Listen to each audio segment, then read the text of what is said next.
Hi everyone, I'm at a property today in Bath where we're going to be installing a 22 panel solar system, 440 watt Jinko solar panels, along with an 8 kilowatt Foxess inverter, along with 16 kilowatts of battery storage, and I'll show you exactly how we're getting on.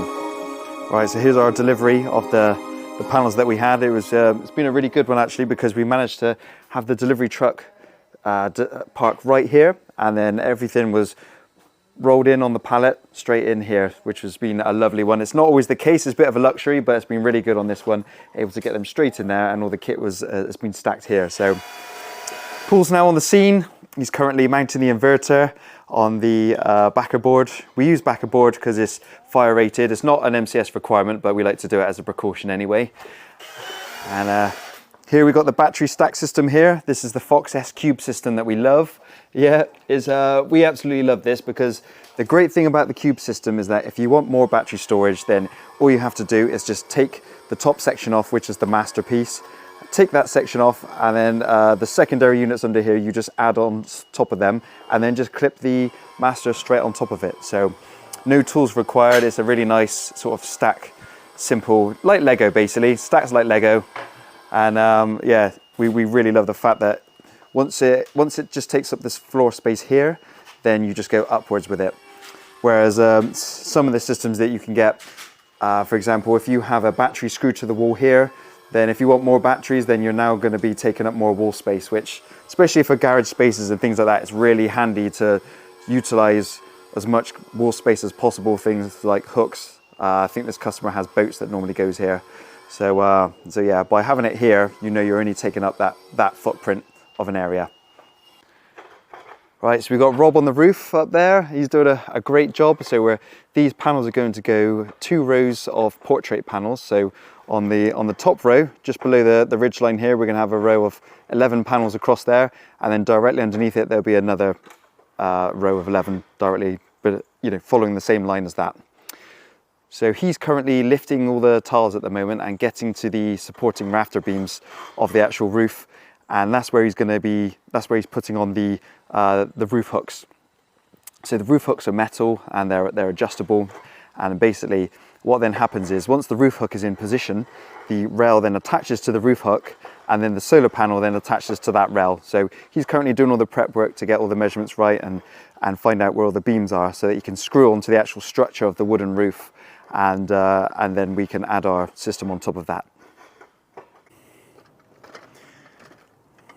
Right, so the great thing about these roof hooks is, if I just show you on one of these here, for example, this one here. Oh, let's just jump up. The great thing about these roof hooks is that, as you can see, this hook is fully mounted. You know where the roof hooks are because you can feel it under the felt. If I feel it here, that's solid there. That's dead in line with where the hook is here. So what's basically happening here is this hook is fully, it basically just comes out underneath here, underneath the actual tile there. So it has no implications to the actual roof waterproofing or anything like that. So as you see here, if I just raise this one up a little bit, in there, that's where the roof hook sits, like this. So a couple of these screw bolts that go into the actual timber of the roof there, the rafter, and then this arm then comes down here, nice and slimline to the actual roof, and then this tile then simply slides on top like that and sits over it nice. And the other thing as well is that to make these fit nicely, if you notice on here, it sits really well under there, and it doesn't raise up at all or anything like that. These tiles actually have a small lip on them here. So there's a small lip there. It probably comes down about nearly a centimetre. So what has to happen is that has to be ankle grinded off here, so that when it then sits there, it sits perfectly, rather than it, because otherwise what will happen is it will sit, and I've seen this on other roofs before, where it ends up sitting up like that. So by taking off that little ridge, it sits nice and flushed.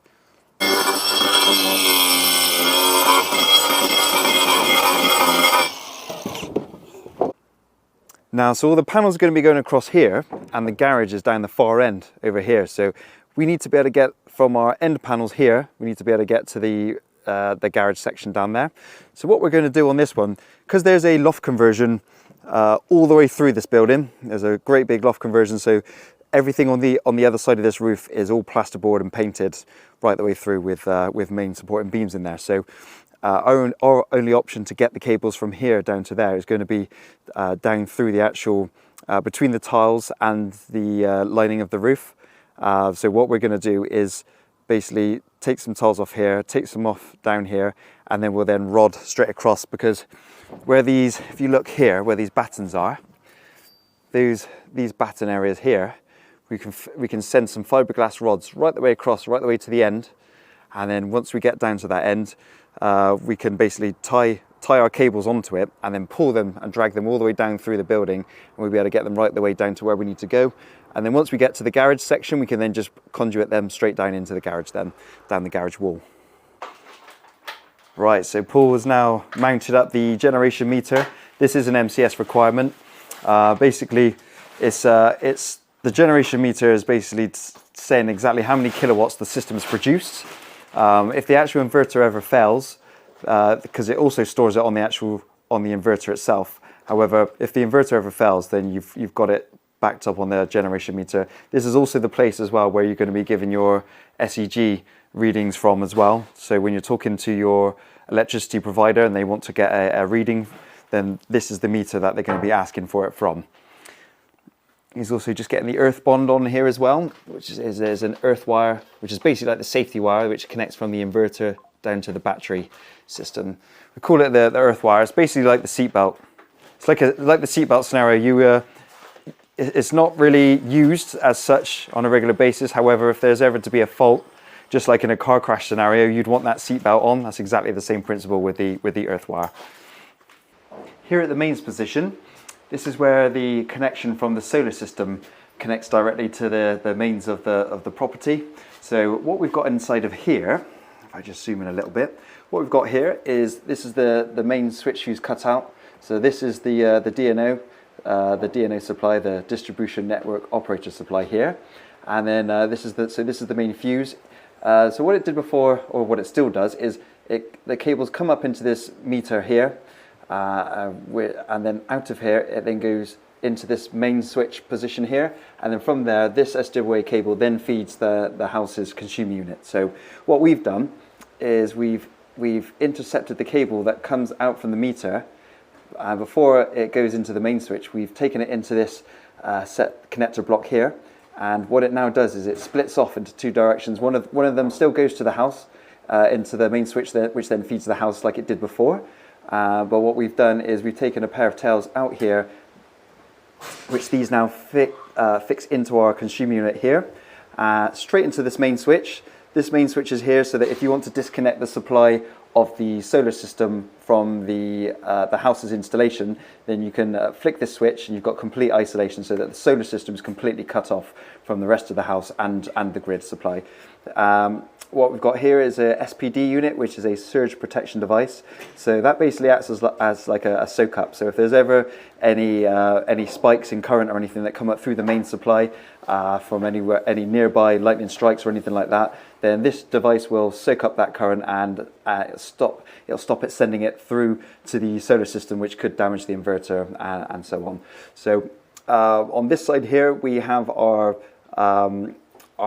circuit breaker, which is basically protecting this SPD unit, and then here we have our RCBO. So that's given us our 30 milliamp protection, which is needed to for our inverter. And Paul's going to put some labels on here as well. I've just caught him at his final stages of connecting this, so he's going to whack some labels across there to finish it off, so it's all labelled up neatly, and that's job done from that side of things. And here we got the roof hooks here, which have now got the rail attached to them, so it's just a nice simple clamp. These bolts tighten up and then clamp this rail. There's a lipped edge in here which holds it down, and yeah, once they're clamped down, you just do the same for all of them. And to join these rails are 3.6 meters long each, and what we do is we put a joining coupler to clamp them together, so there's no movement, there's no bounce between the two of them or anything like that. They're fixed as a nice solid line right the way down for the whole array. Now if you look how all these tiles are sitting, they all sit nice and flushed, which is how they should be. So the joins from this tile here and then this tile here. See how it sits really nicely? And that's because, like I said earlier, because the back edge of these tiles have been cut off, it means that these tiles sit down nice and flush, so there's no chance of any water ingress. And it's the same for all of them. They've all been fitted really nicely, so everything's a nice snug fit, almost as if the rail isn't even there, or the roof hooks.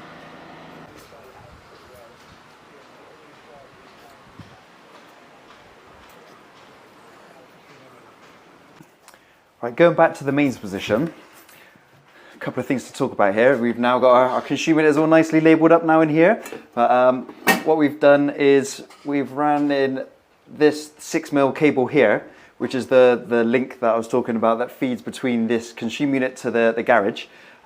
Inside of this cable, we've got our mains cable, which gives the 230 volt power between the two, but it's also got a Cat6 cable incorporated in it as well. So that is a data cable, and it basically, on that data cable, we've put a clamp on it and connected it directly to the mains here. And the reason we've done that is because this data cable then directly connects to the inverter. So what can then happen is the inverter can then give us some knowledge of exactly how much power the home is using per day, how much grid consumption has been used, and also how much has been sent back to the grid as well, how much has been exported. It gives you all the data through the app and the software to be able to see exactly what's happening and decide how you want to use the system. Right, so from that mains position then, the cable then comes over to here into the garage. So let's have a look here. So this consumer unit here has got nothing to do with everything we're doing. That's connected completely separate. We haven't needed to interrupt that at all. So our mains cable that comes from the mains comes down here, and it's this cable to the side there. This is the one that's got the 6mm with the Cat6 in. That connects directly into this inverter here to give it power, so it can have power going into it, but also power going back. And this one here, it says live DC cables written on it there. This is our DC cables that come directly from the roof. They come down and they also connect into the unit here via these DC plugs there. And then we've got our pair of cables from here, which then connect directly down to the battery. And then basically we have our AC isolator here. So this isolator means that we can switch this off to disconnect the power to and from the inverter. And we've also got a pair of DC isolators. So this is the 2 strings isolators. So that's string 1 and that's string 2. It's currently not finished yet, as it hasn't been commissioned yet. We have got the power onto it, but the DC side of it isn't livened up yet. So that's going to have the casings put on in a bit. But basically that means that you can, if you need to do any maintenance or any work on it or reset the system, then you can isolate the strings from there. And then here we have our generation meter. So this is what you will, these are the on this screen, these are the readings that you'll be giving to your electricity provider on a monthly basis, so that they can credit you back any exported energy. Right, so Paul's just started the commissioning process on this unit. Really nice and easy. We really like using these systems because they're super user friendly for the installer and also the client as well. There's a QR code just on the side of the right hand side of the unit. So all you have to do is open your camera and then scan the QR code. We already have the installer's app on our phones, so it then takes you directly into that, and then you just input some simple information, site address, name, email, and things like that. And then you connect to their Wi-Fi system, so you get the password for that. And you go through a few more bits and pieces, and literally the system is set up probably about 10 minutes on the commission side. All being well and good, of course. How's it going, Paul? Is it all going good? We'll leave it there. We'll leave it there on this one, but normally it's all going good. You always have to expect some issues on commissioning, because it's the part of the job where you can have things with issues with Wi-Fi and things like that. So you're always going to get a bit of that. But out of all the systems that we fit, we do love the Fox kit because it is really nice, simple, nice to install. The equipment is really nice to use. And yeah, we do get the odd issue with things, but generally the commissioning process for these units is fantastic. And if there's any issues once the system's set up, or if we're trying to do any commissioning, then we can always contact the technical support, and they're always on hand to be able to take our calls.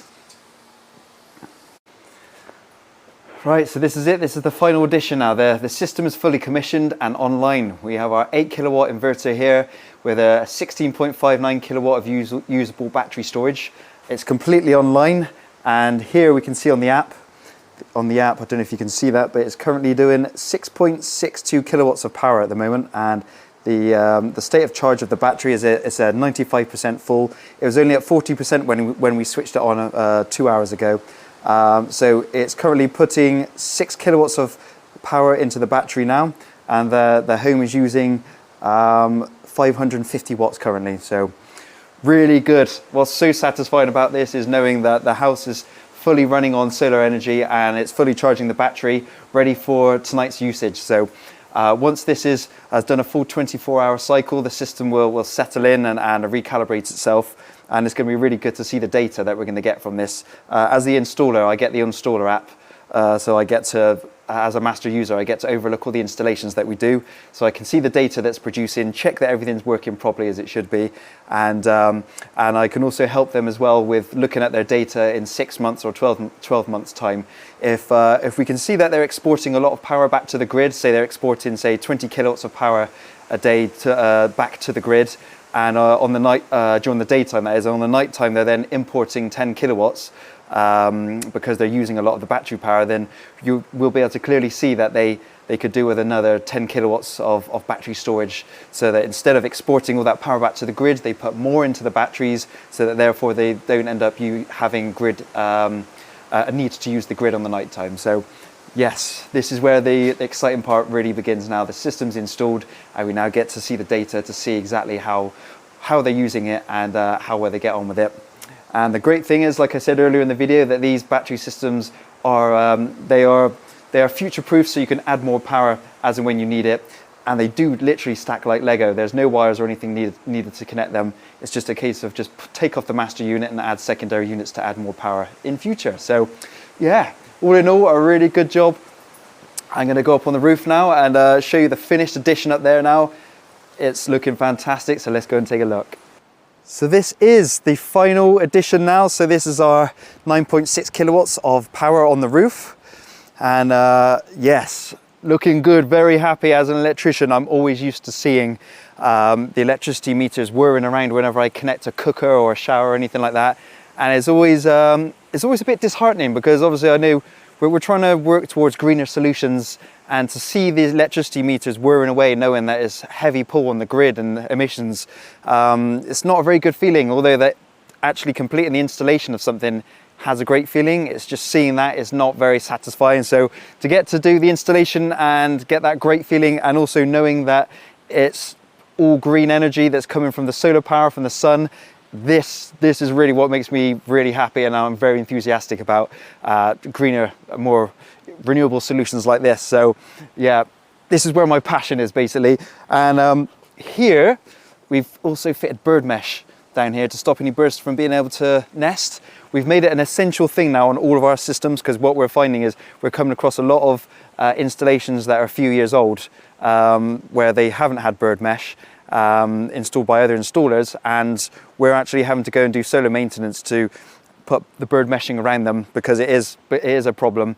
We've had a couple of our installations as well where we offered them the bird mesh and they said no, because they were just trying to get it for as cheap as possible. So we didn't do it, and now they're actually asking us for a price for us to put bird mesh, because they've had birds nesting. So basically now we don't do it. It is an essential thing for us now. I take it as an MCS requirement. It's not an MCS requirement, but I basically class it in my mind as one, because in my mind, what you don't want to happen is for solar companies or solar maintenance companies to come along and be lifting solar panels up to do some maintenance and disturbing nests and creating problems for the animals. So we don't want to do that. We are trying to be renewable. We're trying to be at one with the earth, and that's our company outlook and ethos on it now, is that it becomes more than just trying to have the cheapest installation possible. It's really important that we're doing everything we can to not only bring our energy bills down, but also